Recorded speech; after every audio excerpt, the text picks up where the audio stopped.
Hey, what's going on, guys? This is AndrewChicken, and welcome back to another video. We have here the Trickshot update notes for the next patch coming to the realm. We got a bunch of exciting stuff, including a map rework, new skins and an event pass, and of course the new champion Saati. So let's go ahead and dive right in.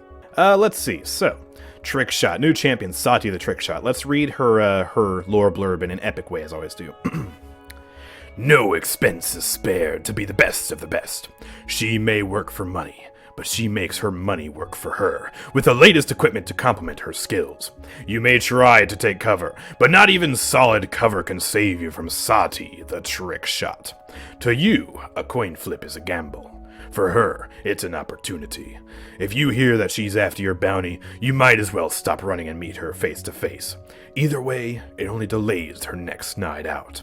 The biggest marks yet still walk the realm, and those big bounties will fund a lot of carousel. Ooh. Andrew, move your face, I can't see. Yes, you can see, it's right there. Anyways, Saati, let's zoom out once to make it a little bit easier to read. But Saati is a damage champion with 2200 HP. At first I thought she was going to be a flanker because, she's got the single pistol vibe similar to Androxus, but she's not. She's a damage champion, so pretty interesting, and she's got a very interesting kit as we saw in the update show. So to start off with, her hand cannon is a semi-automatic pistol that deals 525 damage every 0.5 seconds. This is literally just Cursed Revolver, but less effective. Like straight up. Same fire rate, worse damage per shot. So, yeah, just imagine Cursed Revolver, but with 7 bullets and less damage. And that's what Saati is, basically. So, there's that, but she does have other ways to do damage. Her alt fire is her Ricochet. So she flips an arcing coin into the air that travels up to 200 units. The coin will deal 100 damage to enemies it comes in contact with, but you don't really want to hit enemies with the coin. Instead, what you want to do is you throw it up into the air, and then you shoot the coin mid-air. And when you shoot it, it deals 250 damage to the closest enemy within 65 units of the coin, and you can land 4 shots on it before it blows up, and deals 550 damage to enemies within 10 units. So, it's auto-aim, kind of. You still need to have good aim to hit the coin because it's pretty small, and it does reduce damage. So, even though it is sort of auto-aim, it does less than half of the damage of your regular hand cannon. So the way I imagine you use this is, like, if someone's behind cover, like someone's behind a wall, you flip the coin into, where the coin would be in line of sight of them, and then you shoot the coin to finish them off while they're behind a wall or something. Or you can flip the coin over a shield and deal damage over a shield. Stuff like that. This is a cover denial tool, and also a tool to let you know if people are hiding behind a wall. And you'll also notice at the back here it consumes 2 pips. And that's because Saati is another champion like Koga, where she has no cooldowns, but she has sort of energy meter thing. So she has, I think it was 8 pips in total, and each of her abilities consumes a different amount of pips. And then I think they slowly regenerate. It doesn't say here how the pips regenerate, but I imagine there will also be cards for that too. I'm not sure. We'll see as we move on to the patch notes. Anyways, her next ability is Blast Back. Ignite a kicking backflip to enemies in a 45-unit cone in front of Saati. This attack deals 250 damage to enemies within range and sets them on fire for 2 seconds. Push yourself back up to 25 units, while her enemies are also knocked back up to 20 units. Consumes 4 pips. So this is her movement ability. Imagine Ashe from Overwatch. Basically, you get close to someone, whoever's in front of you gets knocked back, you get knocked back as well. So you can increase the distance between you and the closest enemy by 45 units in total. You send yourself backwards, you send the enemies forward. I assume you don't need an enemy in front of you to still send yourself backwards with Blast Back, but if there is an enemy in front of you and you want to get some distance between you two, then that's the way you would do it. Her next ability is Dead Ringer. Now this one is pretty interesting. It's got a lot of stuff to it. So, you deploy a facsimile of Saati onto the battlefield. Dang, someone pulled out the thesaurus for this. So, basically a cardboard cutout. That's basically what that is. Saati is granted 1.5 seconds of invisibility, because of course her name starts with S, and every character whose name starts with S has to have invisibility. So, this is how she gets her invisibility. For 1.5 seconds, you're invisible, you can reposition under the cover of darkness. This cardboard cutout fires 3 shots that deal 150 damage every 1 second in a straight line in front of it. So it doesn't aim like a turret, like barrack turret. Instead, it's just, if you step in front of the cardboard cutout, you're probably going to take some damage, but it's your fault because you know exactly where it's shooting. Just straight in front of it. So, not really like a super crazy damage ability, but like you still could just put this, facing a shield or something to get some free damage off that. And the Dead Ringer decoy has 1500 health and reveals enemies for 1 second for every shot that enemy lands on the decoy. So if you shoot the decoy, you're revealed. And if you destroy the decoy, then including blow on it, it'll reveal that enemy to Saati for 3 seconds. So I assume this first one, it doesn't say it reveals to Saati, it says it just reveals. So I'm assuming maybe that if you shoot it, but don't kill it, then you'll be revealed to everybody. But if you shoot it or destroy it, only Saati sees you. I assume that's how that works, just based off the description here, but I might be wrong. We're going to have to test that on the PTS. And by the way, once the PTS comes out, we will be making a bunch of content on that. So if you're here on Twitch, as we record this live, follow me here on Twitch, because I'll be streaming it as soon as it comes out. And if you're watching this on YouTube, then subscribe, because we're making tons of videos on the PTS once it arrives. So stay tuned for that. Dead Ringer is better than Shaolin? Yeah, it's Shaolin's Mirage, but with extra steps, basically. Alright, and her ultimate is Wallbang. It's high... No, I'm just kidding. It's nothing like McCree's ult. Supercharge your hand cannon to fire up to 3 bullets. Each bullet pierces the world and enemies, dealing 777 damage, lucky number, to anyone unlucky enough to be in the way. So, you still have to aim it. It's basically just buffing up your regular shots. So, basically Cursed Revolver, but better is her ultimate. Does more damage, and this part is important. It pierces the world and enemies. So, say you know someone's coming because you hear them, and you pre-fire your ultimate, so you get your ultimate up and start shooting them through the wall. Or, say you've got a Cassie ult, and you know exactly where a low enemy is. Charge up your ultimate, shoot them through the wall. Cover means nothing. So, that's a cool thing. Also, Fernando puts up his Aegis, Khan puts up his shield, they're both low. Charge up your ultimate, bang, bang, bang, they're dead, their shield means nothing. So, Saati's got a lot of cover denial, and just ways to see enemies and, you know, hit them past walls. Her Ricochet obviously hits people past walls if you do it right. Her Dead Ringer will reveal people so you know where they are, so that way you can use her Wallbang and shoot them through the wall. So, she doesn't bring, like, too much raw damage, but she does have a lot of utility with this kit, which I think is pretty interesting. And yeah, she's just a very fascinating damage champion. I'm not sure, like, how strong she'll be on release. Again, we're going to have to test that. But I'm definitely intrigued and interested to try her kit out, that's for sure. Okay, let's get into her talents. So her default talent, the one you unlock by default, is improvised. The decoy is now more cost-effective to use in battle. Alright, I forgot to read the pip count. So the blastback consumes 4 pips. The Dead Ringer, which is her decoy, consumes 4 pips. So the Dead Ringer decoy with this talent will instead cost 3 pips, and it will explode as soon as you use it, dealing 500 damage to enemies within a 10-unit radius. So you can use this more as a damage ability instead of, like, a revealing ability, I guess. I assume that the 500 damage to enemies, like, won't reveal them, because the enemy didn't technically kill them. I don't know. I'm not really sure how this works. We're going to have to test that on the PTS, but explosive cardboard cutouts, that's pretty cool. Her level 2 talent is Window of Opportunity. Blastback now knocks enemies straight up, and enemies take 20% more damage from Saati for 1.5 seconds. So, you have a maximum of 3 shots you can hit with bonus damage, because of course she fires once every half a second. So, you use your blastback, immediately shoot, and then shoot 2 more times, and each of those shots does 20% more damage. So, kind of an interesting, different version of Big Game Cassie is kind of how I see it. Of course, it's not doing percent-based damage, it's just raw bonus damage. But I guess if you get close to somebody, you knock them up, and then you do damage to them. Not sure how good this one's going to be, honestly. And then Heads or Tails is her level 8 talent. Ricochet shots deal 200% more damage to shields. Basically free wrecker. I think they will ultimately end up doing more damage than if you were to shoot directly with your hand cannon. So it's a shield buster talent. You get 4 shots that each deal 200% more damage to shields. The shots also reveal enemies for 1 second, and they heal Saati for 125 health. So you got a lot going on with Heads or Tails. This will be an interesting talent to use for sure. And now let's see. She got any interesting cards? Oh, they're kind of redoing how they display the cards.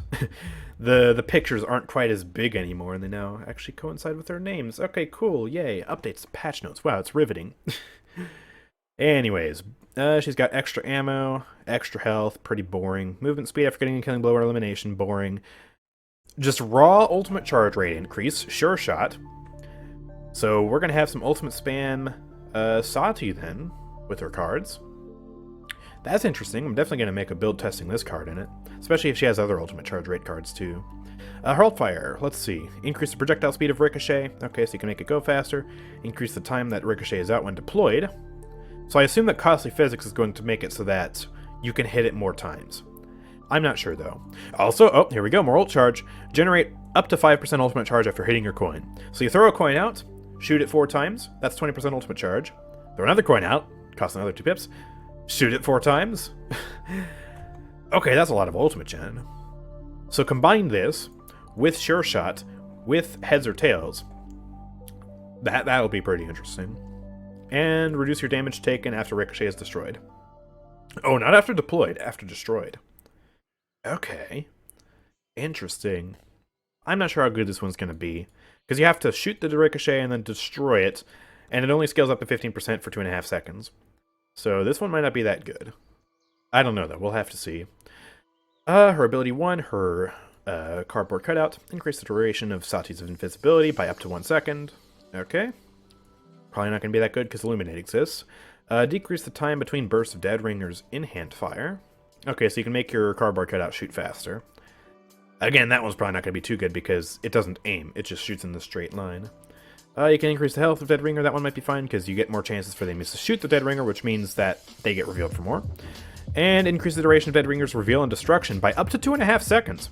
So if someone destroys the Dead Ringer, that's 5 seconds, 5.5 seconds of a reveal. That's pretty good, honestly.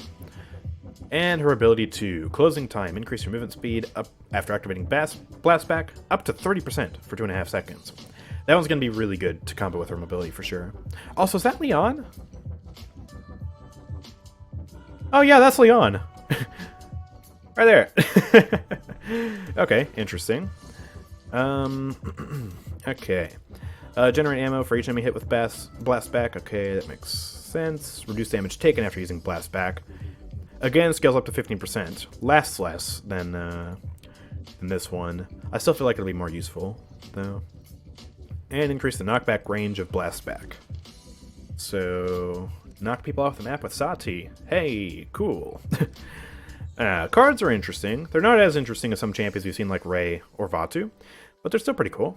So you could definitely make a few interesting builds with these cards here. Let's see. She's got some recolor skins. Right. Her recolor for the season pass isn't as crazy as Rei's.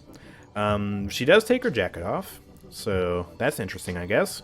And she also, in my opinion, looks a lot like Operative Skye, that white, tight pilot suit or whatever it is. Is it Operative or Pilot?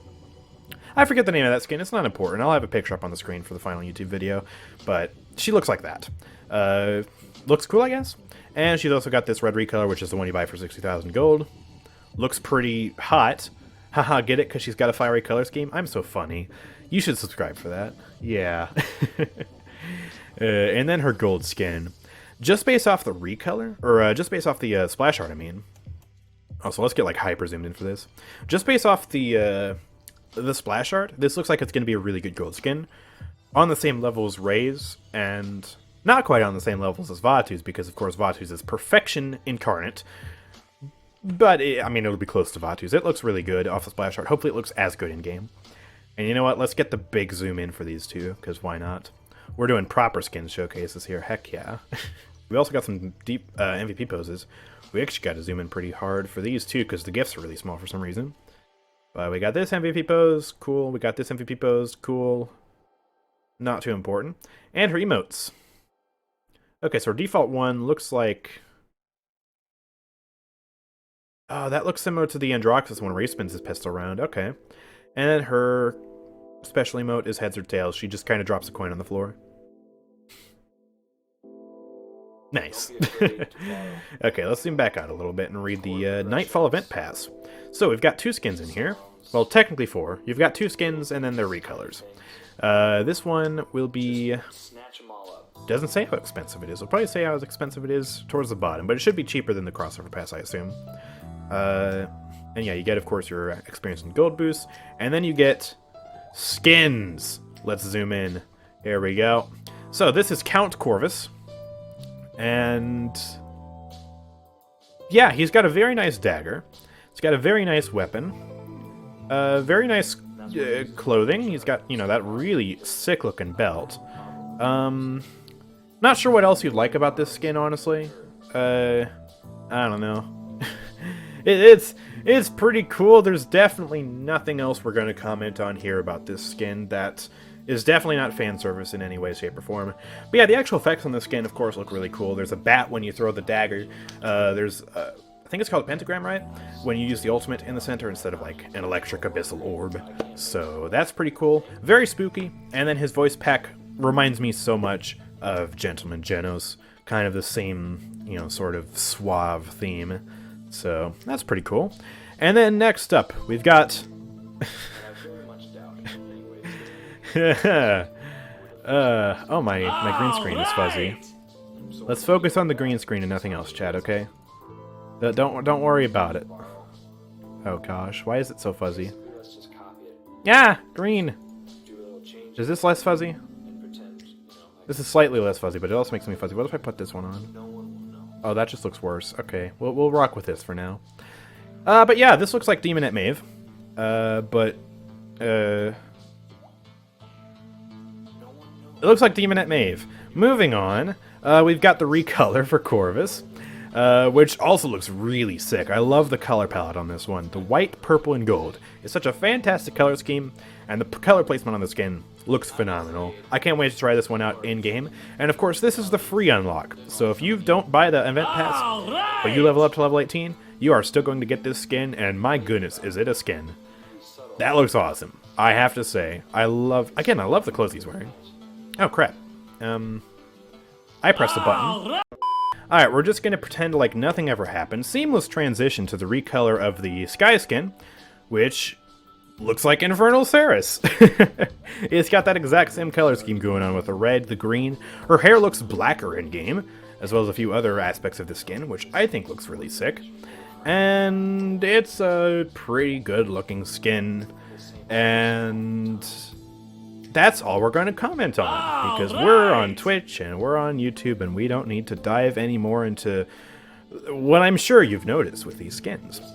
So, we've got some other Event Pass exclusive unlocks. We've got sprays with Corvus looking cool. 3D sprays. Oh, creepy. And then we've also got the pumpkin full of candy, but I'm more focused on the one on the left.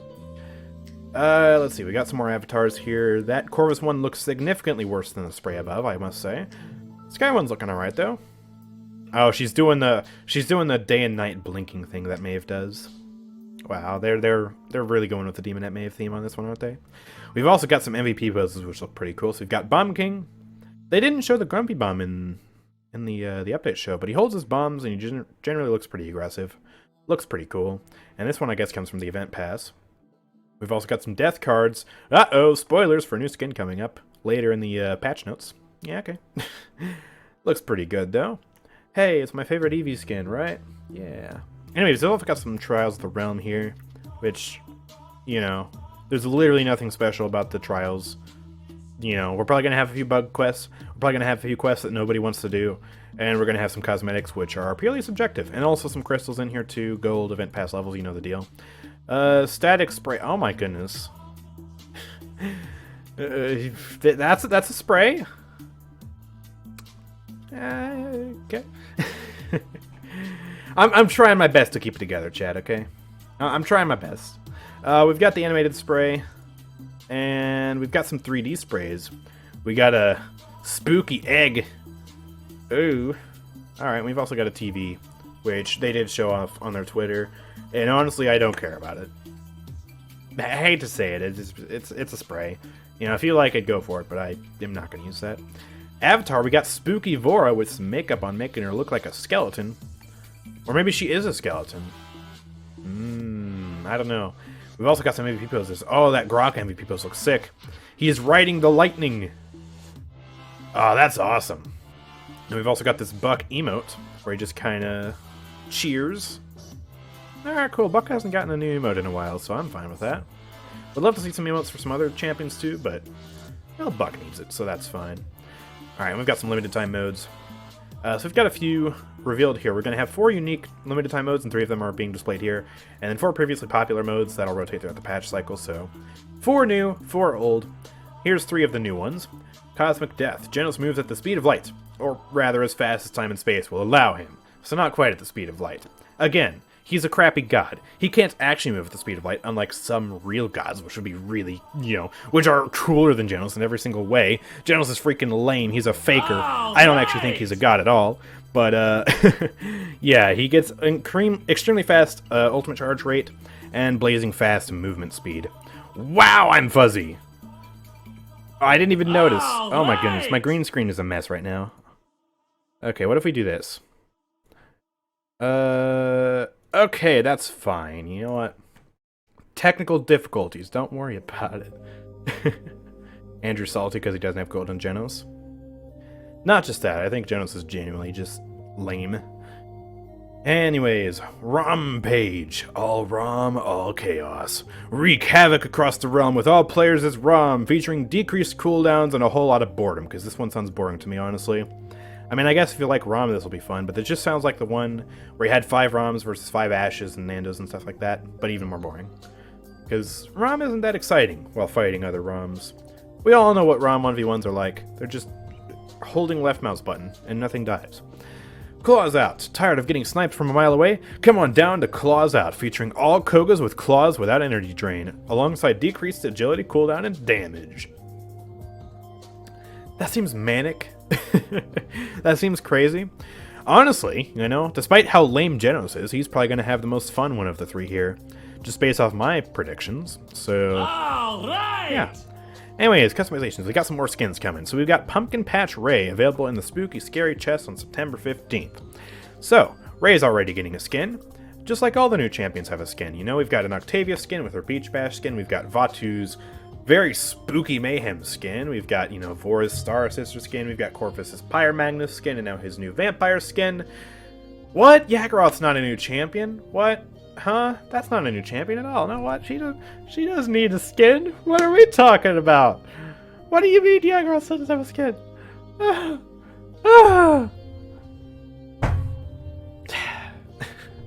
She'll get a skin one day, guys. Don't worry about it. They just completely forgot that she needs a skin, Keeping in the theme with the other new champions who got a skin. Also, Atlas is crying in the corner. And Moji. And Willow. But hey, Rei doesn't have any skins. She can at least have one skin. I'm not mad about it. It's knockoff Bewitching Eevee skin. At least in my opinion. I'm completely biased towards Eevee, so I'm going to say Eevee's is better 100%. But, I mean, it's still, objectively a decently made skin. It's well made.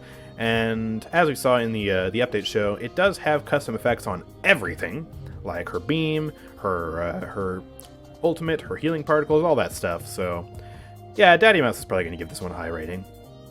Revenant Torvald. This will be available in this Snowfall chest on September 29th. So if you don't feel like playing ranked, like I don't, ranked is dumb, then you can still get a version of the Torvald skin. And now whether this one is better than the one currently available in ranked, I'll let you be the judge.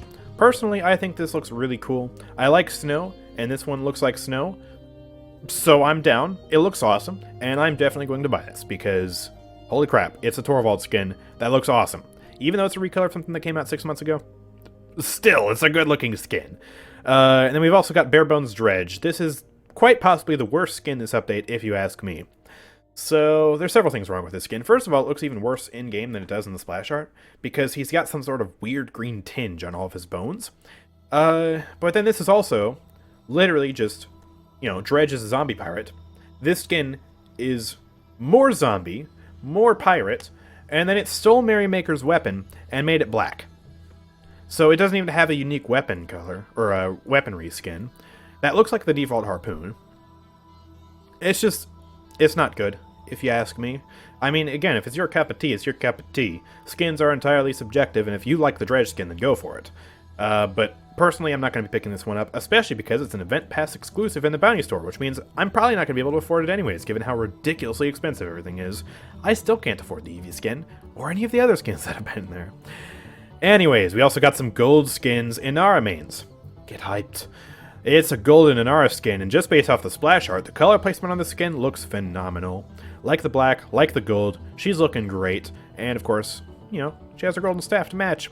This looks fantastic, and I'm excited to make a video on it, because I have golden Inara, as you all know. And also golden Ceres. Saris mains are a dime a dozen. I've seen countless people with Saris above level 100, above level 200. I have seen a level 999 Saris. I don't know how you guys can play that much Saris, but for those of you who have mained her, you finally got a gold skin. Personally, I would swap the gold and the black on her headdress up here. Like, just swap everything on the top part of her skin. Swap the black, swap the gold, and it would be perfect. But maybe the gold and black placement does look better in-game, in her actual in-game model.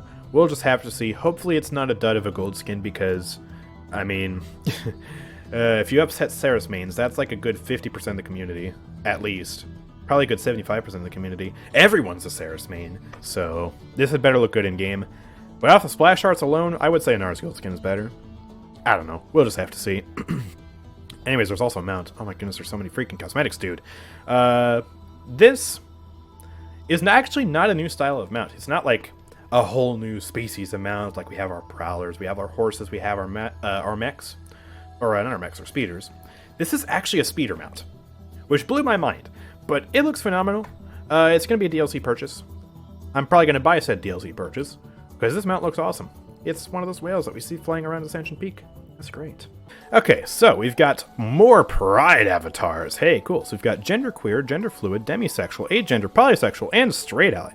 Straight ally, that's a flag? Oh, cool.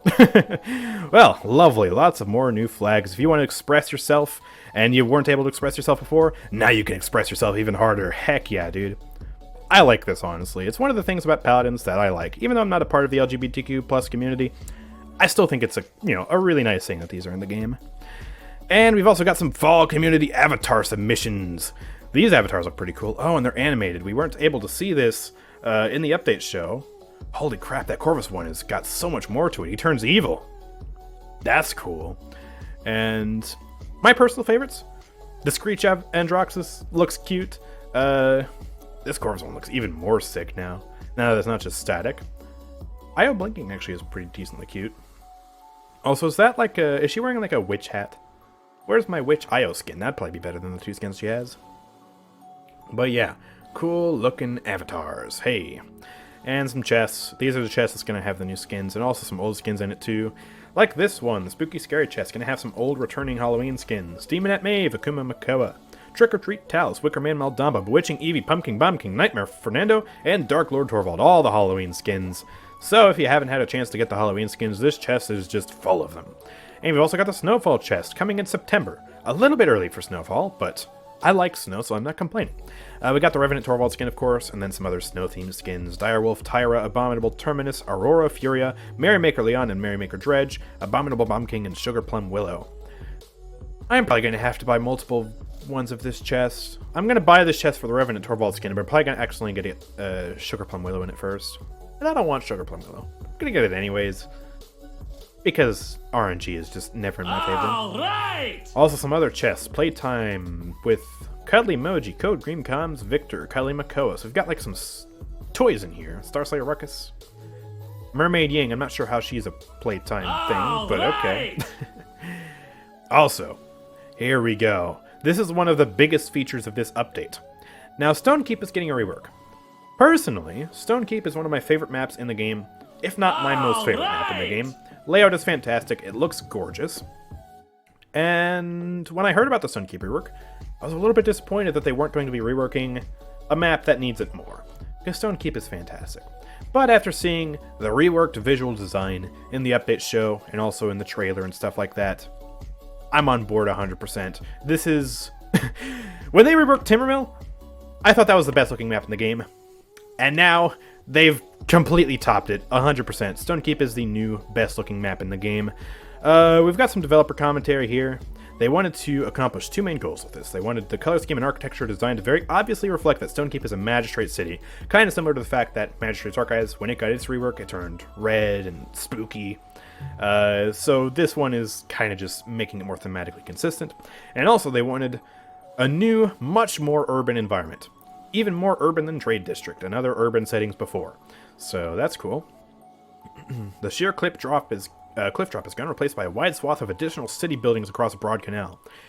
And it looks gorgeous. We're definitely going to spend a lot of time exploring this on the PTS. And just playing on this, because holy crap, it looks good! Alright. Oh, and they've intended the map to feel more like a small piece of a much larger world, instead of a castle sitting alone on top of a hill. As for the lighting, we've wanted to test multiple lighting scenarios on maps for some time, and this seemed like a good place to start. Thanks to the city setting, we were able to integrate many sources of artificial light into the visual design, so we could continue to highlight important routes and landmarks in the dark. So, dark-themed stone keep! Ah! Let's zoom in here. We're gonna zoom in nice and close. Oh, and you can see the before and afters. So before, that little bridge area, it looked good, honestly. Not gonna lie. That's a good-looking map. But then you look on the right, and it's just... You notice some big things. There's a huge tower up there now. Like, that sort of double-decker tower. Reminds me of the, that one bridge in London, which I want to call the London Bridge, but I don't think it's actually called the London Bridge. I don't know. I'll put a picture up of it on the screen for the YouTube video. We've also got a statue of Karn, replacing the statue of this generic angel holding a scroll. So that's pretty cool. We've got additional statues and stuff. Also, the ramp over here is gone. Replaced with some boxes down below, which are off screen. You can't exactly see it in this screenshot, but there are boxes down there. And also to the right, we saw this in the update show, there's a ramp over here. So you know where this little hallway door is? You can see where my mouse is? Barely. Off to the right of that, there's a ramp leading down to that lower area.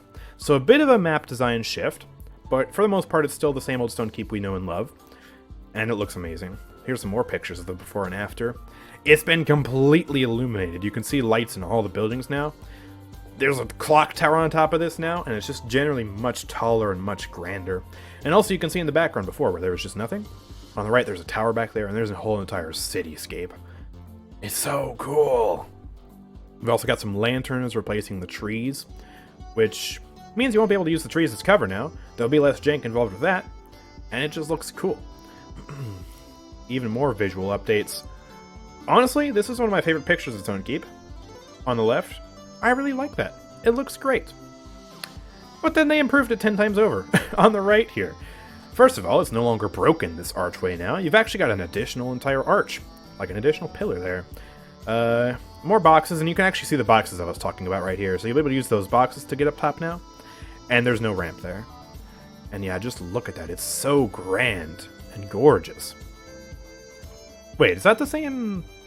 I was about to say, this statue right here. I was thinking, is that the same statue as this one? But it's not. That's a different statue. Okay. And then, yeah, here's the objective. Again, looking fantastic. Any traces of grass are gone. This is a city. We've replaced everything with concrete and steel and stone. There's no grass to be found here. Again, just looking sick. I feel like the statue is somewhere on this map. Oh, right here, this statue. Kind of right here. I think this statue is that statue. So they are reusing some of the old statues. That's a nice touch. And yeah, this, what used to be grass and just some castle walls, is now a clear view into more of the city. It's just so awesome. It looks so good. So we've got a few general updates. Pretty small area here. So we've got a bounty store rework. So daily quests should once again work and give bounty coins. So you've got another way to get bounty coins. That should have been in there from the start, but it wasn't. Players will now have opportunities to earn additional bounty coins in the event pass and Trials of the Realm. So they're really upping the rates that you get bounty coins with these additions, which is good, because as it stands, skins are pretty much impossible to buy unless you do a bunch of trading on the very janky market. So that's good. Also, the Dredge skin is coming in the bounty store. Do not care. I'm not going to buy that. Screw the Dredge skin. And they're also bringing back limited quantities of skins. And also adding boosters as another way of spending those hard-earned coins. So you'll be able to buy boosters, and the skins will be limited now, so they'll be able to sell out. I'm not sure if I'm really looking forward to that feature, or if anyone's looking forward to that feature. But okay. I just hope that they finally make the bounty store an actual, not janky piece of crap, and just make it work properly. If this update fixes that, and makes it work as intended 100% of the time, and makes things bounced, I'll be happy. That's all I want. They're also increasing the number of rewards that can be claimed per day by watching ads. Has anybody watched ads? Do people actually do that?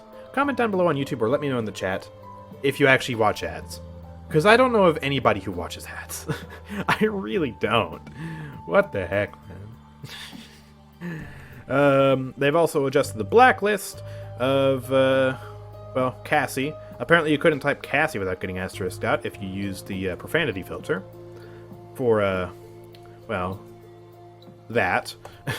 So that's good, I guess.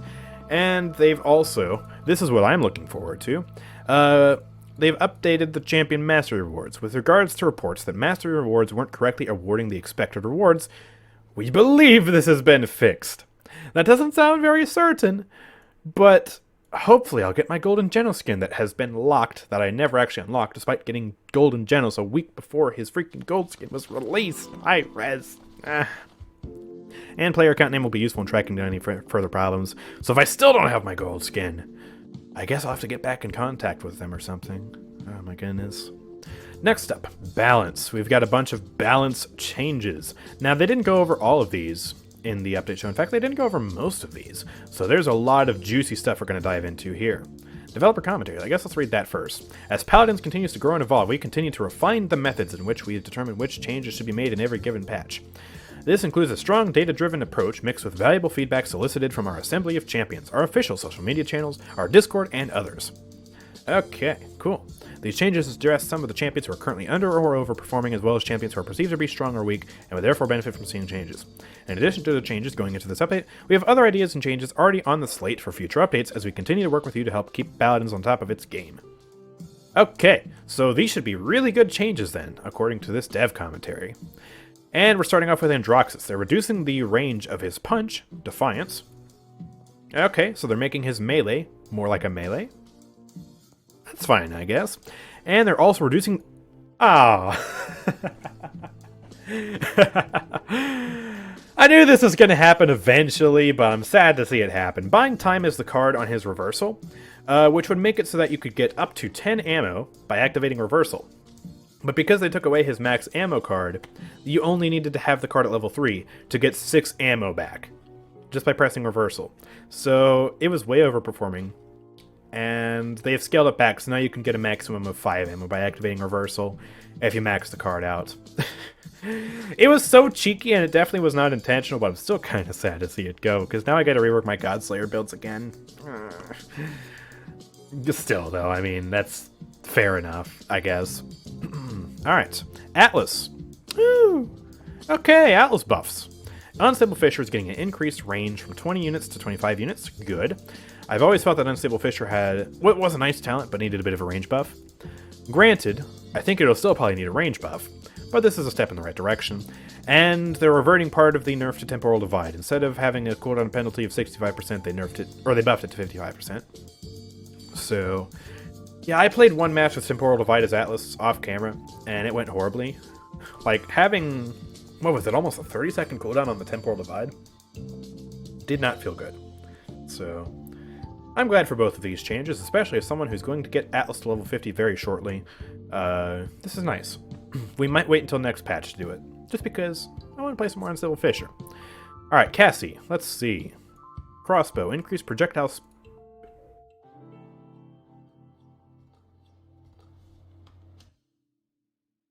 They buffed Cassie.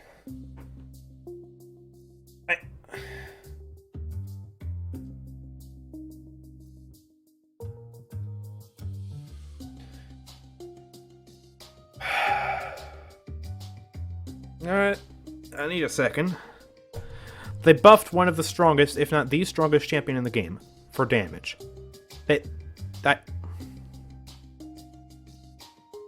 Developer commentary. Cassie is a champion who rewards players who are familiar with how her weapon handles, and these changes aim to make it slightly easier to do so. She's already not that hard to play, though. Like, once you get the rhythm down with her crossbow, she is stomps! And now you're making it easier for people to get into her, when she's busted with exaction, she's busted with because she's...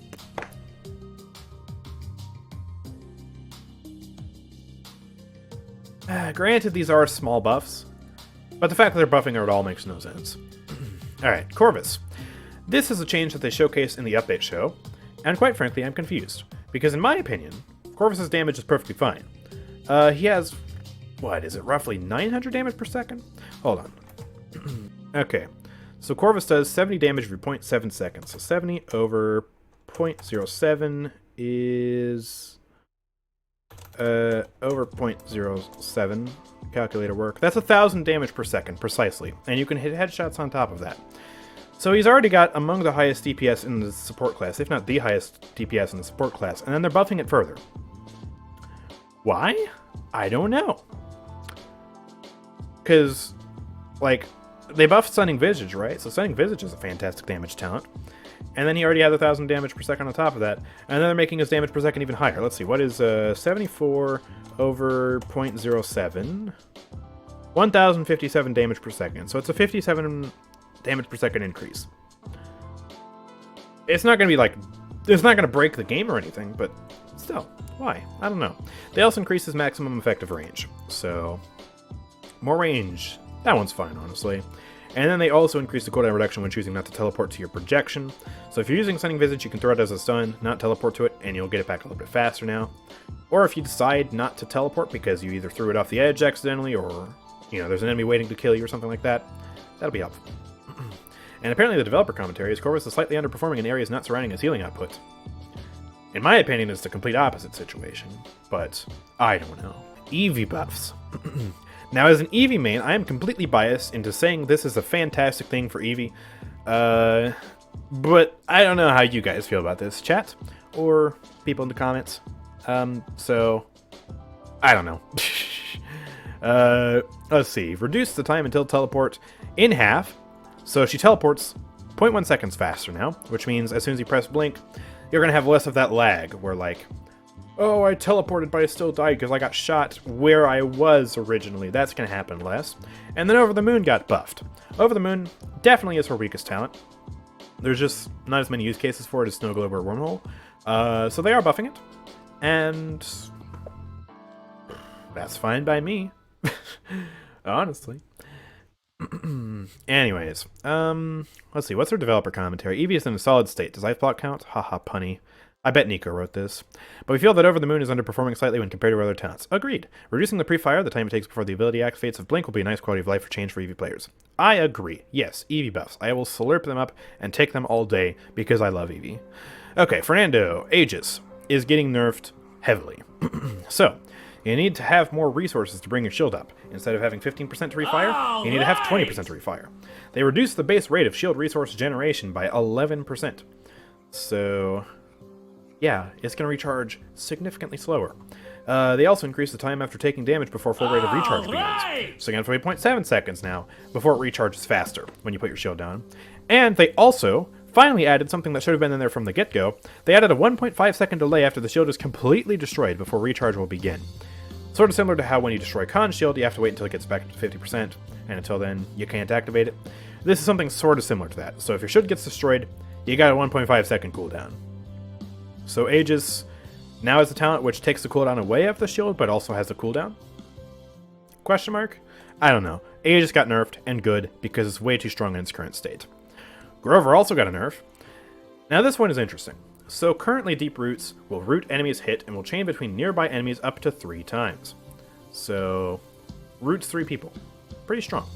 The new Deep Roots. Hitting an enemy with Crippling Throw will chain a lesser effect to up to 3 nearby enemies, slowing them for 35% for 2 seconds. Something's missing here. There's no mention of a root. So I assume that the new Deep Roots will no longer root people, if I'm reading this correctly. No more roots. It's just, if you hit the first enemy, it'll cripple them, and then if there's 2 other nearby enemies, it's not going to cripple them at all, but it will bounce to them, so you'll get that extra damage, and it'll slow them by 35% for 2 seconds.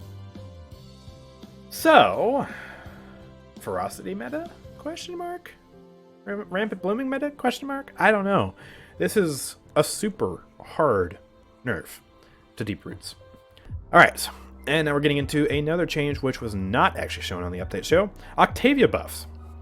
So she gets more damage while aiming down sights, up to 450 now instead of 425. She gets increased range. That's pretty good. I like range. I've been asking for more range on Octavia. And she also gets slightly increased accuracy. All right! Okay. Right! I still wish that her unscoped shots were full auto.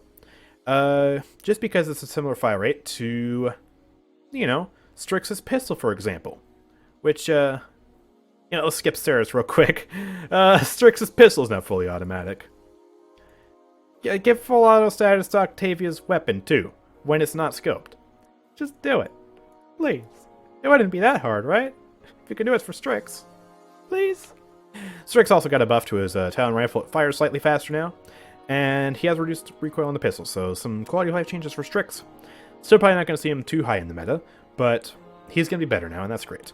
Okay, back up to not skipping things. Saris, Mortal Reach. They reduced the effectiveness of Mortal Reach slightly, because Saris was way too easy for how much value she got as a healer. So I think this is definitely a fine change. Not going to kill Saris, but she's not going to be as overly strong either. Alright, and Shaolin. Ooh, interesting. So he's getting a Desert Silence rework. So the new talent description reduces the cooldown of Crippling Arrow by 1 second. Crippling Arrow now silences and slows enemies by 15% for 2 seconds. Okay, so this is a pretty big rework to Desert Silence. Or not really a rework, it's just adding a bunch of stuff onto the silence. So it silences the enemy for 2 seconds, it slows them for 2 seconds, and you can combine this with the card that slows unplanted. And then it also reduces the cooldown of Crippling Arrow just because.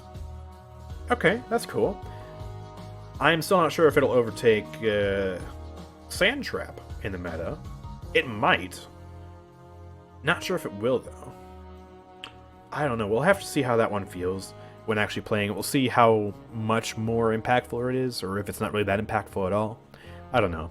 Also, Withdraw got a cooldown buff, 11 seconds instead of 12 seconds. And Rapid Shot also has a lower cooldown, so just general Shaolin buffs to kind of push him up in the meta again. Shaolin was already a really strong champion if you know how to play him right, but he does kind of suffer against some other bursty champions like Leon, Cassie, and he also struggles against tanks, so I guess that's kind of why he has a low play rate, besides the fact that I think he still also gets lag spikes for some people, like when you're shooting things. And he's also just, you know, harder to get into than some other champions. Interesting. Also, let's see, Skye, what? They're nerfing Skye. Wait. Okay. So they're buffing Cassie, the third strongest champion in the game as per my damage champions list, and arguably the strongest damage champion in the game in general. And they're nerfing Skye, who has arguably one viable talent, which is Smoke and Daggers. And even with Smoke and Daggers, is one of the worst flanks in the game because she lacks mobility. And they're nerfing Smoke and Daggers, base healing per second, by 50, so 33% reduction. And then Smoke Screen also no longer makes you invisible. So they're taking away Skye's ability to go invisible, when going invisible is her whole gimmick on Smoke and Dagger.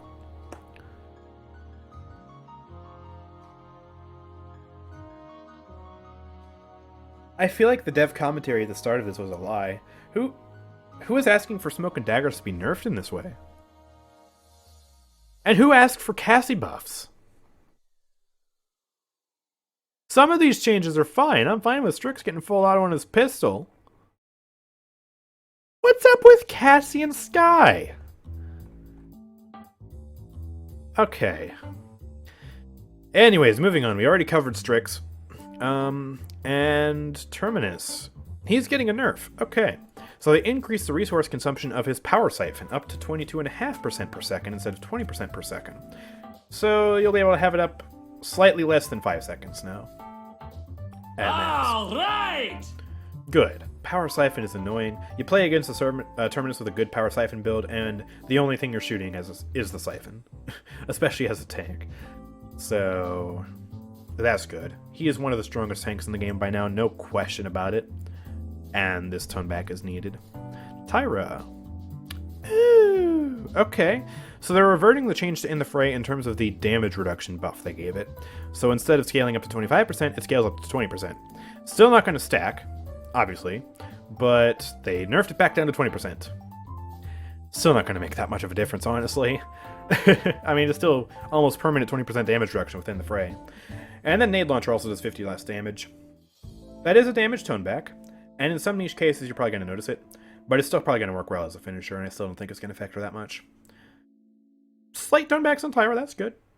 But in the grand scheme of things, I think she's still going to be one of the strongest damage champions in the game. And Vatu.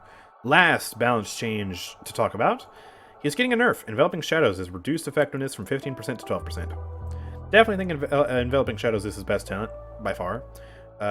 So this will probably encourage people to pick up Omnipresence more. And it'll still feel good. I mean, 12% cooldown reduction for every shot will still be nice. They'll be a little bit less spammy. That's fine. Vatu is really strong too, so I'm okay with that. Alright, last thing to talk about is the bug fixes. So we got a bunch of bug fixes for champions, and by a bunch I mean 5. And we've also got some general bug fixes, but there is also going to be a hot fix coming out, probably when this video releases, talking about, you know, fixing the Maeve quest that's bugged and a few other bugs which they're gonna talk about, hopefully. Right. So I don't think this is all the bug fixes they have planned, but just the bug fixes that'll be coming in the next major update. So, let's start with Atlas. Fix an issue where Atlas's unstable fisher icon and description were missing from the in-game scoreboard, if Atlas had the talent equipped. I don't know how it broke in the first place, but they're fixing it, so back to the status quo on Atlas with that. Great. Corvus. Apparently this was an issue. I didn't know this was an issue because I haven't played Corvus in months, but they fixed an issue where selecting the binding that activated Corvus's ultimate Entropic Breach in spawn, so basically pressing E in spawn, could lock Corvus out of using his Abyssal Reconstruction ability until he used his ultimate in the match outside of the spawn room. So if you tried to ult in spawn, you wouldn't be able to heal anybody until you ulted. No idea that was a bug. Probably should play Corvus more often as a result. But yeah, that's the thing that they're fixing. Imani fixed an issue where the Swift Seer card would not function if Imani used her Inferno Cannon ability while in midair. So Swift Seer is this card right here, and yeah, apparently that didn't work. And also, the most important bug fix of all, they updated the description on Pip's ultimate Evil Mojo. Yeah! Cool. Okay. And let's see, general bug fixes. Fix the height difference between opposite corners on the top section of the capture point on Foreman's Rise. This issue prevented Yaggoth from swapping the platform on one corner but not the other. Interesting. Fix an issue where the hover state on the X close button on the Earn Free Rewards menu did not line up with the selectable area. Yeah, okay. Very important UI bug that I definitely noticed because I definitely click on ads. Fix an issue where gameplay players did not have a closed callout in the bottom left corner of their screen when inside the Earn Free Rewards menus. Okay, that actually would be annoying. Okay, that's good.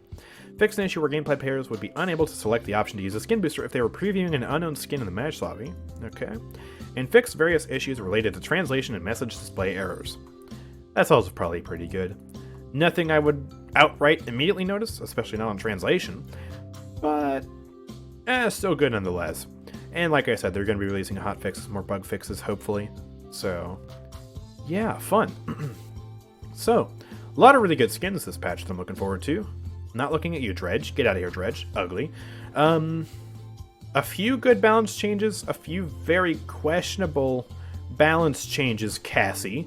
And yeah, of course, the new champion, Saati, which I'm definitely looking forward to trying out, as well as the Stone Keep rework, which, holy crap, it looks beautiful. And I can't wait to play on the Stone Keep map. So, lots and lots of stuff to look forward to. Cannot wait. But that is pretty much going to be the end of my patch notes review. Hopefully this isn't like an hour long, but it probably is. So if you guys have enjoyed, then make sure to drop a like on the video, subscribe, and turn on notifications so you never miss an upload from me. Also make sure to follow me on Twitch and Discord, both of which are linked in the description down below. I will be streaming the PTS when it comes out on Twitch, so you don't want to miss that. And also we have an active community of people on Discord who you can join, or who you can play with, and have a lot of fun, hopefully. I assume the people on my Discord server are nice. I think they are. Yeah, sure, go join the Discord server. Anyways, I'll see you guys next time. Peace out.